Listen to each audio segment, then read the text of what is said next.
Electronic Arts. They've been around since I was a little kid. I played Electronic Arts games when I was like 5 years old, man, and I'm like 35 years old, so that's a long time ago. But they've been making good games for a long time. Still to this day, they make The Sims and Mirror's Edge and all the EA Sports games, and oh my god, you want to talk about competitive gaming.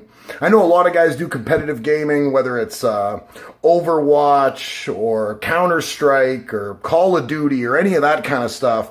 You want to talk about where competitive gaming is going to go when you control all of the major brands of sports, all the likenesses, and you make great sports games. I can only imagine where this is going to go in the long haul for EA. Today reporting earnings of $2.06.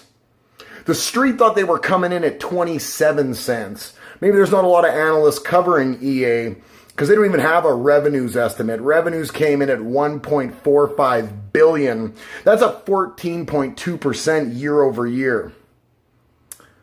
Now, EA, they sell a lot of video games digitally.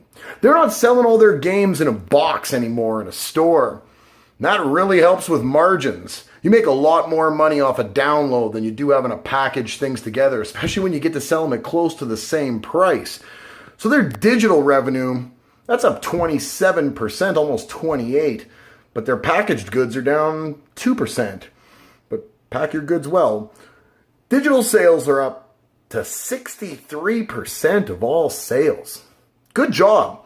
That's a good job. You know what? You don't want to have all this extra overhead you don't need. And I'm sure there's a lot of people that are working with EA that supply a lot of that cardboard and all the doodads and all that millions of cases level that probably really wish packaged video games were going to stay a thing. But it's going to be digital downloads from here on out.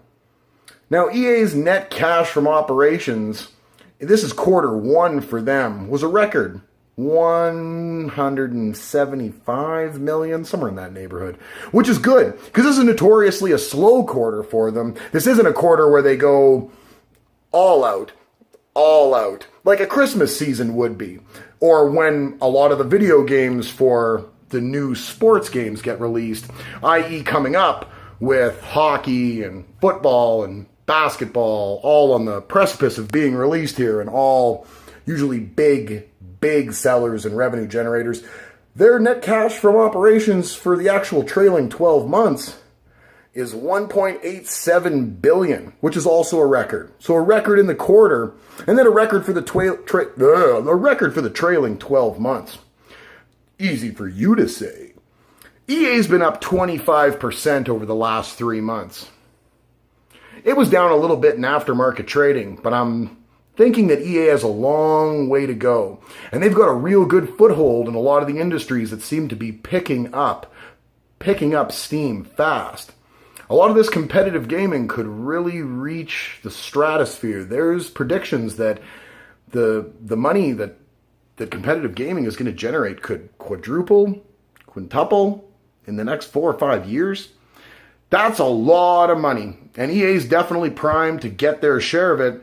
With earnings like this and beating on quarterly and 12-month trailing net cash from operations, EA sounds like they're primed to make some good money. This was a good earnings call. Moving to digital is a good idea. EA, I'm looking forward to buying some of your games in the fall. Connor McDavid on the cover.